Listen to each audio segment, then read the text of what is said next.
Into the second week of November we go. Welcome back for another episode of Six Rotations, brought to you by SNA Sports. Better equipment for a better game. And I want to wish all of the veterans out there a happy Veterans Day. Here recording on Monday the 10th. He's Mick Haley. I'm Daniel Gilman, and we would certainly not be here if not for all of the proud men and women that have put their lives on the line, Mick. And I'll tell you what, the Big 12 Conference, they continue to dazzle. And in a weekend with not a ton of movement around the women's college volleyball landscape, we got to reveal the Player of the Year semifinalists, and there's a little bit of controversy about maybe one snub, but the Big 12, week in, week out, Mick, they give us the entertainment value. BYU loses to Arizona and Arizona State. Colorado loses to Kansas and Kansas State. Iowa State loses to UCF. Let's start with the chaos in the Big 12, always bringing a little bit of entertainment to us. Well, it's really interesting. And to tell you the truth, Daniel, I went through to see how many teams I thought from each of the conferences, the Power Four, were going to get into the tournament. And unbelievable, it looks like Big 12 may only get eight. And that's the way I see Only. it. Yeah, well, I'll tell you what, the Big Ten is looking at almost 12 teams. And that's unbelievable to me because I don't think the play is that good this year. In fact, and I've written down, I've looked at that conference. We have some teams now getting hot in the Big Ten and some teams that are not getting hot and they're going down. And so I think they beat each other up. It's going to be interesting. But uh, and later in the show, we should talk about the SEC tournament because does that change RPI for the SEC because they're playing each other again, raises RPI in many Certainly cases. will. And that may be more teams for the SEC. And football says it's not fair to have one conference playing a tournament and the other conference not playing a tournament because of that. So are we going to have that kind of controversy? I'm looking forward to it. We're also going to chat about maybe those last few automatic host spots. Who deserves the 14, 15, and 16 as we sit right now? And we could talk about the AVCA Taraflex coaches poll. But Mick, the Big Ten deserve a lot of our recognition as well because what Nebraska has done is nothing short of spectacular. 46 sets, one in a row for the Huskers, two quality opponents swept away, Illinois and Minnesota. They'll travel to LA this upcoming weekend, take on UCLA Friday, USC on Saturday. Should be a really fun couple matches to see if USC is worthy of maybe a top 16 spot. But how about this stat for you, Mick? According to our good friend, Lincoln Arniel's podcast, Volleyball State podcast, Nebraska is hitting over 300 in each of their six rotations. Is that something that you have seen before in your years covering the sport? I haven't tracked hitting percentage by rotation, so I can't really tell you that that's a tremendous stat or not. But I would take it if I'm coaching. I would take it. I'll tell you that. It's going to be a really fun battle for Coach of the Year, I think, between Bus Boom Kelly and maybe Dave Shondell as Purdue swept Penn State for the first time since 1987. And how about Wisconsin? I am going to be the first to say it. I did not want to rank Wisconsin in my top 16 for the media poll until Charlie Furbringer came back. The Badgers took down Minnesota without Furbringer to start the week. She was wearing pads. And then the super phenom, sophomore setter came back on Sunday and they swept Illinois. It wasn't quite close at the end of things in that third set. And I put Wisconsin firmly right back in the back end of my top 10. And so when you look at the Big Ten, now with Furbringer in and Purdue playing well, I am going to make a bit of a 180 on my take a month ago because we have the power to do that. We could do whatever we want. The Big Ten was a little bit less deep. And now all of a sudden, I think they have three legitimate Final Four contenders. Really, you think Final Four? I think I do. Final Eight, maybe. I, That's, I, you know what? It comes down to it, Mick. The difference between Elite Eight and Final Four is microscopic. How good are you going to play in a regional final? Looking at the RPI, Purdue is at 6, Wisconsin down at 12. They like Minnesota and Indiana with 13 and 14 as well. But we're talking Nebraska, Kentucky, Pitt, Texas. I'm not so sure Texas is looking like a Final Four team right now. They dropped that first set to Florida, came back to win, but I'm not seeing it from the Longhorns after that tough week last week with the two losses. Well, interesting thing about the Longhorns is they didn't have an October dip. And so when their dip came in November. And so can they build back up fast enough? That's what TCU is facing right now. They had a late October dip where they really kind of lost control. Now they're back at it. Kelly is back on the right side. She scored well for them. When their right sides are good at TCU, they're a lot better, but they have to build back up now and earn the pollsters' trust again. Texas may have shaken the pollsters' trust a little bit by losing that match at A&M and then coming back and losing to Kentucky. But let me tell you, I watched both those matches. They were great matches. They were. So there's nothing to hang your head about, but they get another shot at both those teams possibly in the SEC tournament. So maybe you didn't necessarily want to win both of those matches, at least didn't want to win them going away. That SEC tournament in Savannah, Georgia, all on the ESPN networks from November 21st to the 25th. All 16 SEC teams will be competing. In the last time they played in that tournament was 2005. Florida won that. And Mick, we're going to shake things up here.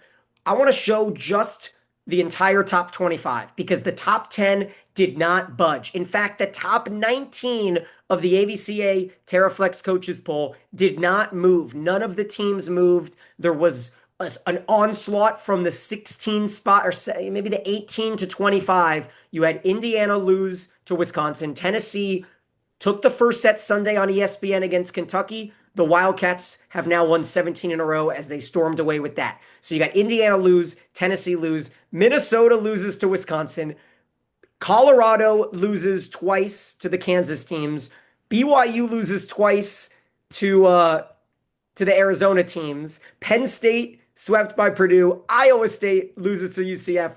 All chaos there. I am not really sure who is going to earn these final few spots. As you look at this, they've got North Carolina, TCU in that 15-16, and I really think USC could play their way over TCU into a hosting spot. But I like the top 15-16 that the coaches have, honestly. Oh, I think they're pretty close on that. I will tell you right now, who's hot is Kansas State, Michigan State, and USC. Who's not is Illinois, Minnesota, Colorado, and BYU. And I know you mentioned Minnesota in there, but they dropped two matches again this weekend. I said last week, if they drop both of these matches, they're in trouble. They're going to be way down on the pecking list here, especially with Michigan State coming on, USC establishing their position, and in the Big 12, Kansas State now is making themselves heard. Now, how long this run can last for Kansas State, I don't know, but they're playing very well right now. So let's go ahead and approach that one at a time. I think with Minnesota, the RPI loves them. They are a computer darling, 13th in the RPI. But in my eyes, two more top 20 matches for Minnesota. They have to win one of them to host. You've got to either beat Purdue or Wisconsin because right now Minnesota sits 2-5 against the top 25. And I'm with you on that. I've got them on the outside looking in, as do the coaches. And it is a rare year. I'm thinking that the coaches have heard a lot of our complaints over the last few seasons, Mick. I think they're starting to watch a little bit more, giving the love to North Carolina and bumping up a team like Southern California and Indiana and Tennessee over your usual darlings like BYU and Penn State, who in any other year would probably just get an automatic top 15 spot in the coaches poll, despite all of the losses that we've seen. But I'm going to say right now, Kansas State got snubbed. I don't think Iowa State belongs after that tough loss. I don't think Penn State belongs in the top 25 over Kansas State. And folks, you got to start getting used to hearing Kansas State because after that win that we saw over BYU, Kansas State now sits at 31 in the adjusted RPI, 32 in the RPI. They're in. I mean, barring some bad losses, Mick, they have Houston and UCF left. All their other matches are against top 25 teams. So as long as they can get over the hurdle of those two, I really like K-State. We talked about Myers, their stud on the outside. We've talked a decent amount in their upsets. I'll check that. They beat Colorado, not BYU this last week. And that's almost more impressive because we've liked the Buffs, but those two losses take the Buffs out of my top 16. Do you think it's TCU Indiana, USC, who do you think is going to grab that last spot right now? Well, I mentioned TCU, but I didn't mention Indiana. Indiana is right in the middle of struggling. They haven't played well in the last 2 or 3 weeks. They might be in one of those downward movements right now too. And it's been a long season. They started out really well. They surprised themselves, I think. They're played pretty well, but right now they might be tail ending also. And some of those teams that I mentioned moving up just might replace them. So I think you have to watch that very closely. I think where we sit right now is a spot where the top 15 teams I feel very secure with hosting. Wisconsin, Creighton, Kansas, Miami. How about those two wins for the Hurricanes, Mick? Flor Marie Heredia Cologne set a new program record with 42 kills in the 5-set win against Florida State on Wednesday. And then she turns around and has 32 kills in the 5-set win at Florida State Saturday. So Miami continues to avoid that big upset bug. They've lost against good teams, but they haven't really had that devastating loss. So I've got them firmly in as well. North Carolina with that win over SMU, taking Pitt to 5. That is strong enough for me. I don't know after that 15. I'm looking at the rankings here. You've got TCU 16. USC will play Nebraska this weekend. All the Trojans have to do is snap a 46 set streak, which might be 49 after the UCLA match. And by doing that, they would secure their spot in. But for IU, Mick, let me tell you their schedule to finish the year. They've got Nebraska and Purdue in terms of top 20 meetings. You feel like they got to beat Purdue, because if you can't Yeah. beat Purdue on the season finale, what's their, they beat Miami non-con and they've beaten USC on the road. But aside from that, Indiana has not picked up that marquee victory. You can hang your hat at Miami in 5 sets back in August. Yeah, Maybe, and yeah, go I'm ahead. kind of there with North Carolina too, even though they beat SMU early. I want to see them beat somebody now of the big three or four there, Stanford, Pitt, and the third one help me. Louisville. Louisville, yeah. Sorry, Louisville. I had a brain lock there, but I really think that they have to be able to compete with those three to get a top 16 hosting. And so they have to show us they can do that. They did play Pitt to 5. I don't know if Morowitz was playing at that time for Pitt or I not, don't believe she was. but that makes Pitt significantly weaker, and we have to follow that even more. Last week we said we try to find out what's happened to her, but haven't been able to find out. So Well, you got to go check our comment section, Mick, because we've got some answers. In fact, I think 7 people rushed to update on Dagmar Moritz's. So Arthur is the one I've got here. He says, as an avid pit volleyball fan and a new subscriber to Six Rotations, I wanted to let Mick Haley know that Dagmar Moritz sustained a right ankle sprain when she landed on the foot okay. of an opponent on October 12th. He presumes it was a high ankle sprain as she was in a boot and used crutches for several weeks. Of course, we know that somewhere between 5 and 8 weeks. Coach Fisher said he expected her back before the end of the regular season. Keep up the good work. Thank you, Arthur. And there's an update for you, Mick. I Good think news for Pitt. Good I news for I think Pitt. that's great news for Pitt. I also think that the ACC is still kind of up for grabs. You've got so much left in the tank. We have a week ahead where Pitt plays Stanford on the road in Maples Pavilion on Friday, and then SMU goes to Stanford, and Georgia Tech is still hovering around the mix at the RPI 48. They'll play all three of those top teams, Louisville, Stanford, Pitt. And I've got Georgia Tech on Wednesday on ACC Network against Clemson. So I've been studying up on them. And Mick, they had a resurgence because Larissa Mendez got injured, and they've had this 180 where they've got Mambu and Fyodorich on the outside and Despagna on the right side, and Garibaldi's getting 20 kills in the middle. I think they're an exciting team with Velez and Suarez, the setter libero combo. But Well, we're gonna, let's throw one more thing in. Excuse me. yeah.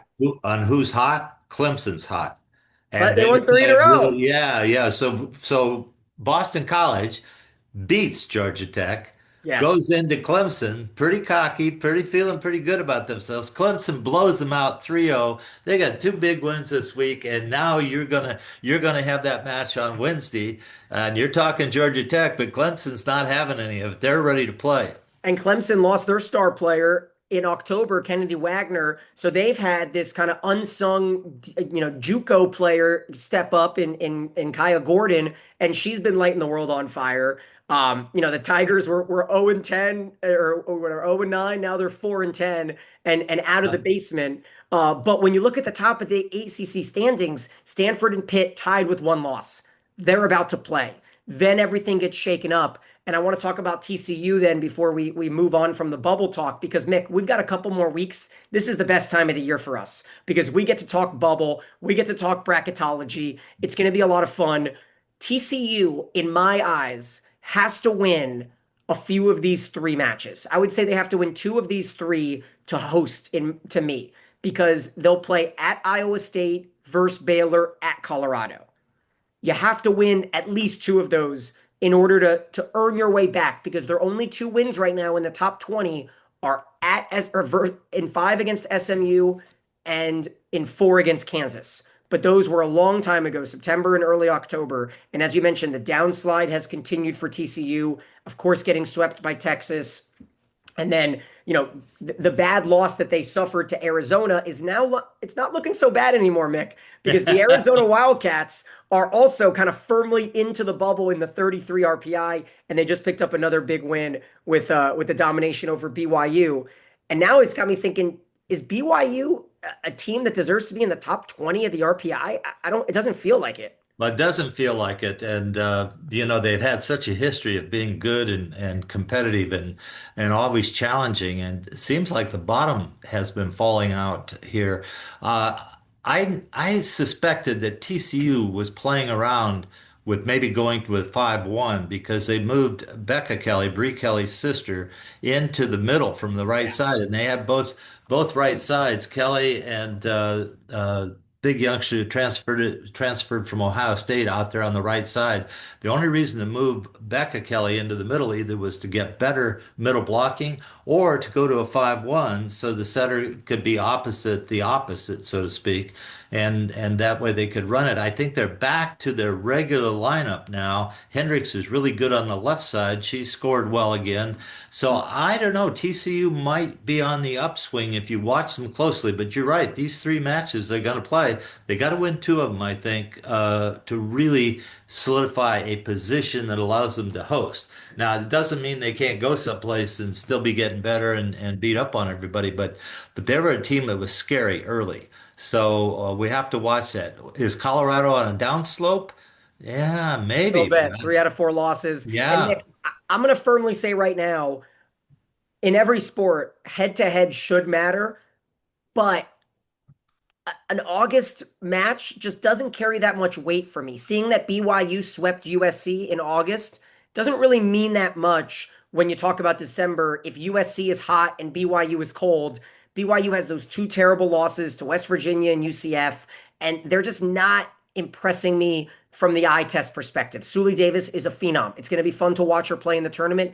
I'm just not sure they deserve to be recognized with the likes of some of these other teams. BYU sitting there with USC and Miami and Kansas in that RPI talk, and I don't want to harbor on negative thoughts. So let's swing to a more positive mindset.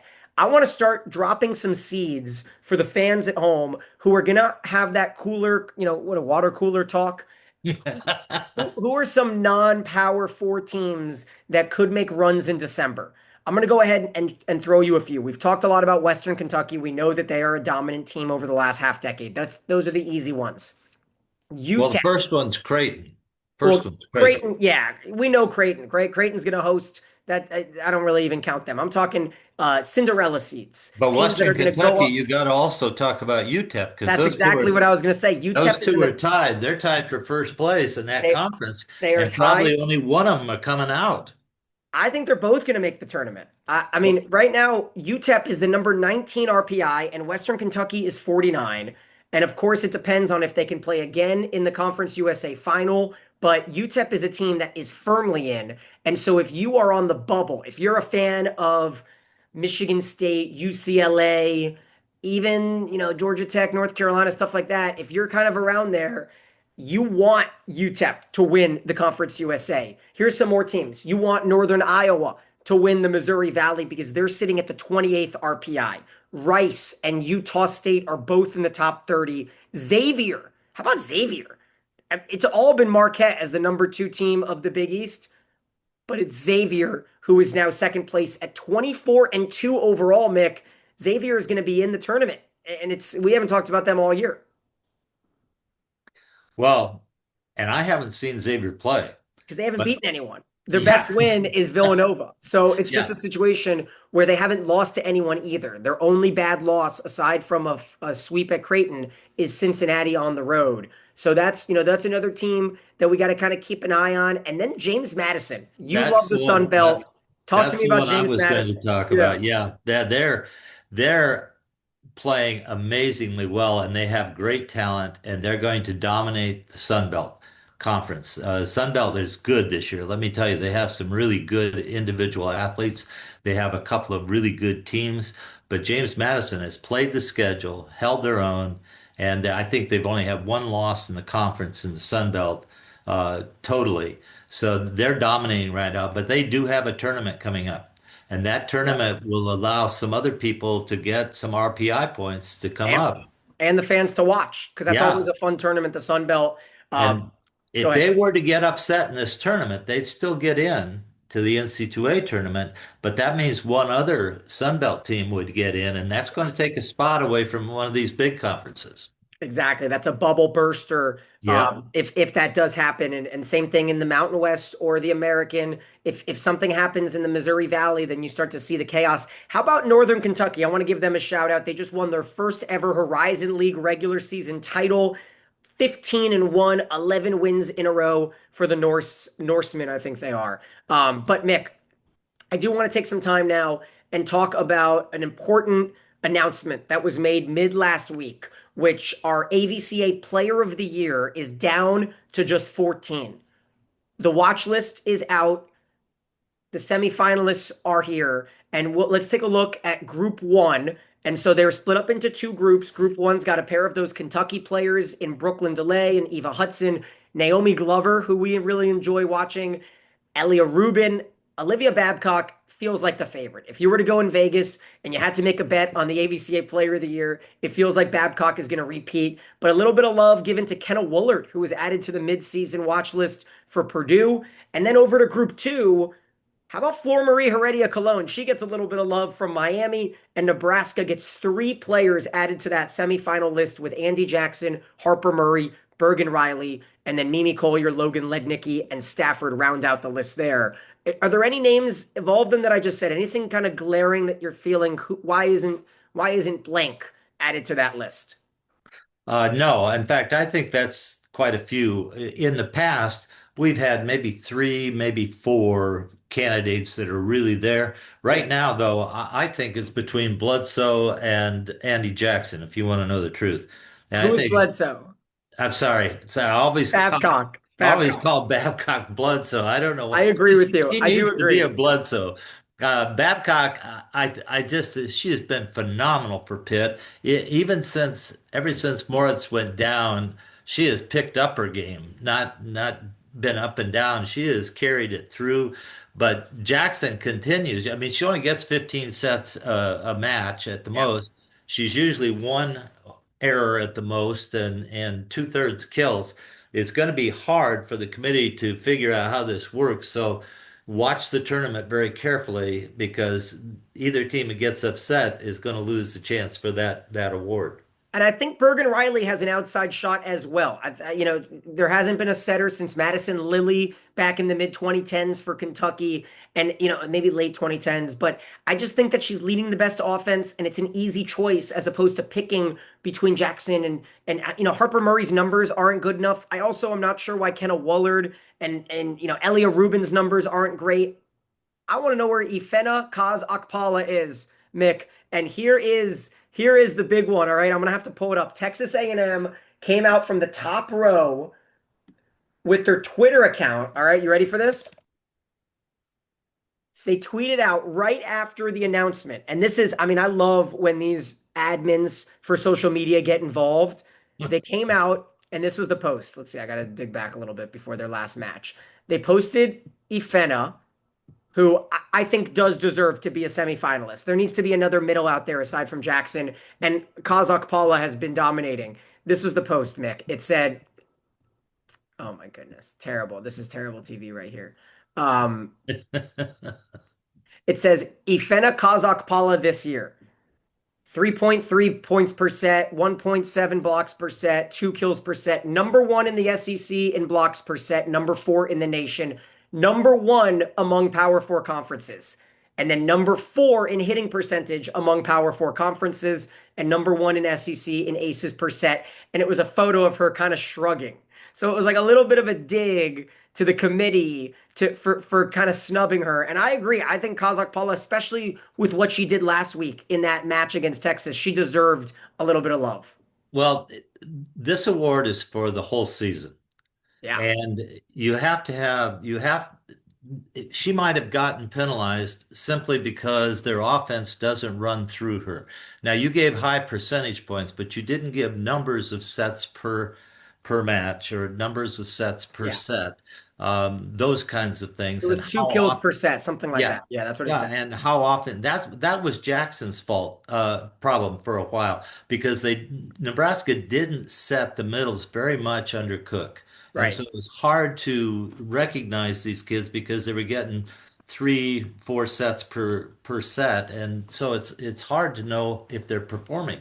I watched Texas State play the other night, and they have a 6'4" kid from France that's on the French national junior team, and they set her 30 times for the first time in this match. Okay. We haven't seen any middles getting set 25, 30 times. Even Cressy at Louisville doesn't get set that much. So the middles, if you want a middle to have a chance to win this, they have to perform blocking. They have to have enough sets to attack at a high rate of points per set, and they have to do other things, serve and play some defense, when they're in the game. So I'm thinking that's the only reason that she got overlooked, just because of the way the game's played right now. I think that's valid. I just feel like there are some players like Woolard for Purdue who her numbers are not great either. She's like 3 kills per set. Same with Elia Rubin. Logan Lednicki is probably not even the best player on Texas A&M when Kazakh Paula has been playing so well.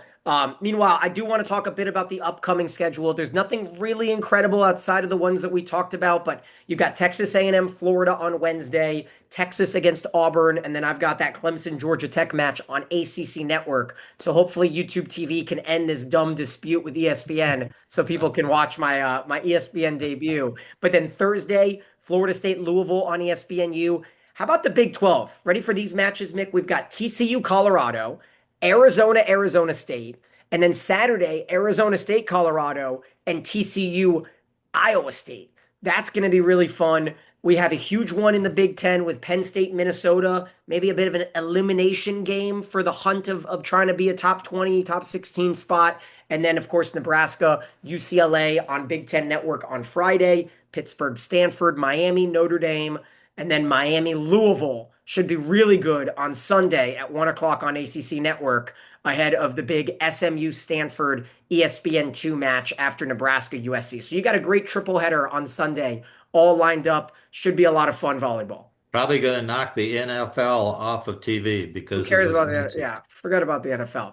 All right, Mick, as we highlight all of the big matches, as always, we bring out our six rotations team of the week.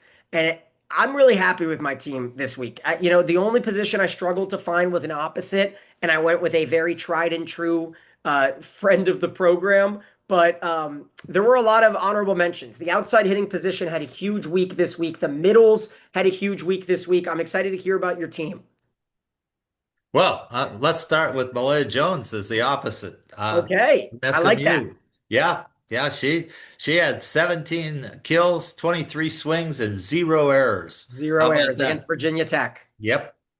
I So went Kennedy. I went Kennedy Martin in the opposite position. She had those 22 kills, trying to show us that hey, Penn State is a team you don't want to have to host in the NCAA tournament.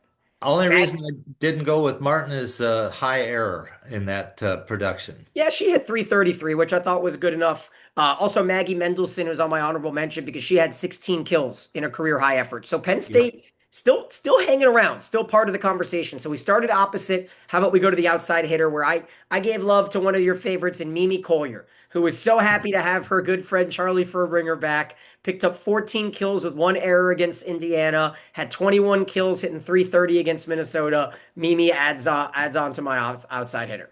Yeah, I liked Collier a lot too. I liked Martin from Creighton. I thought that she had a good weekend, but I went with Hudson from Kentucky. I just think Yeah. she's producing at a level high numbers.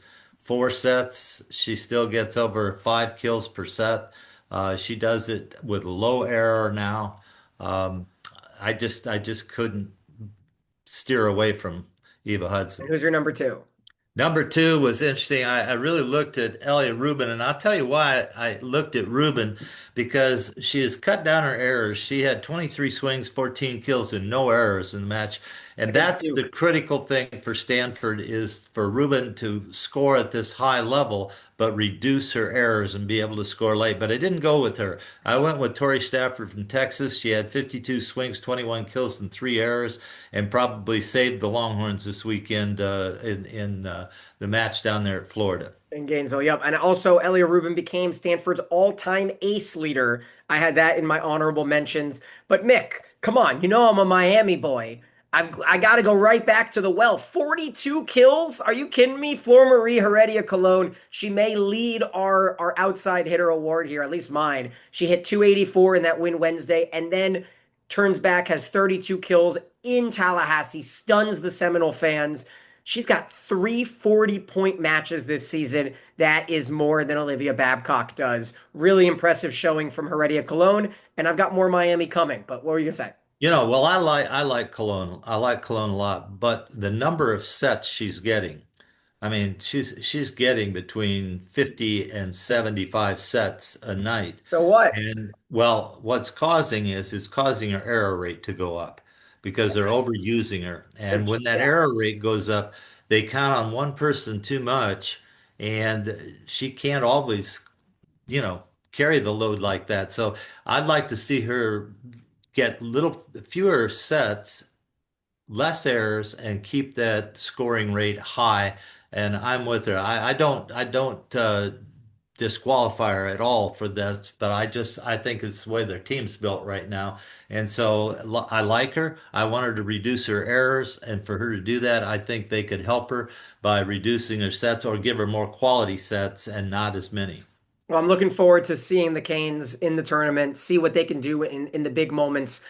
I'm going to Nebraska for my middle, and I'm going chalk. Andy Jackson hit 733 this week with 24 kills and two errors. She had 15 kills, a new season high against Minnesota. If she can get up in that 15 to 17 kill range per week, that's when you start considering player of the year for me. And Andy Jackson is certainly in that conversation. Well, guess what? I doubled that. I went Good. Jackson and Alec, both Oh, of you them. went all Oh Husker. yeah, I See went all what are you big guys gonna red. say in the I'm comments, all big right? red. I'm all big red. I mean, those guys, they got together. Think of this. They got together. Both the middles there got a total of 35 sets between them. They had 25 kills between them and only two errors between them. So Wow. I like Jackson, but I thought Alec really had a good match, 10 for 14 and no errors. When you got both your middles humming like that, and that's why you can get away with your setter, the Bergen, being setter of the year, because who's running those kids? That setter is getting the ball to them. That's something they have not done in 3 years or 4 years, run their middles like that. Okay, interesting. And so as we carry through that, I really hope we can see them in Kansas City. That would be a lot of fun. I put Carter Booth. Also happy to have Furbringer back. She had 17 errorless kills this week with 11 against Indiana, 6 errorless against Minnesota. Really enjoy watching that Wisconsin offense now that it's clicking with Furbringer. And it takes us to the setter. And Mick, we haven't talked about this setter this season. Someone has to give the ball to Heredia Cologne. And she's a kill machine. Ariana Rodriguez, the Dominican redshirt sophomore from New York. She's 5'10", had 11 kills in the two matches, 48 assists in each, and 28 digs in the two wins over Florida State. Well, I went with Charlie Furbringer. Oh, there we go. Just one match though. Okay. That's all right. The one match changes Wisconsin, and I moved Wisconsin up the ladder a bunch because guess what? They have the highest number of kills per set of any team in the country this year. And they've been doing that without Furbringer. So what happens when she comes back? She makes them better, and they get more kills, and they're a legitimate top eight team, if not top four team. Okay, and then Libero. Let's wrap it up. Well, you're not going to know this one, but I picked Alyssa Clark from Texas State. She played two matches and two wins over Coastal Carolina this weekend. She had 19 digs in one, 16 digs in the other, but she had a total of 10 assists. As a libero, those assists are scoring. Those are bump sets or overhand sets to people and three aces. So she's my libero of the week. Okay, I've got Laney Choboy. I'm going Big Red as well. 20 digs against Illinois, 15 against Minnesota. The Huskers are booming. The question is, can they take the trip out to Los Angeles and continue their dominance? Can they get to 50 or more sets consecutively? Should be a lot of fun. With a little bit of credit to Jordan Wilson from Arizona, who had 24 kills, 9 digs in their Wednesday win over BYU. And I'll tell you what, Calissa Blackshear is sliding under the radar for Louisville. She had 18 kills, 6 blocks against Yep. Wake Forest. Next week, we'll do a little bit of a deeper dive into the SEC tournament coming up, but I hope everyone has a fantastic weekend of volleyball watching starting Wednesday. You can tune in ACC Network at 7 o'clock for this little this face right here if you want. He's Mick, I'm Daniel, and this is Six Rotations.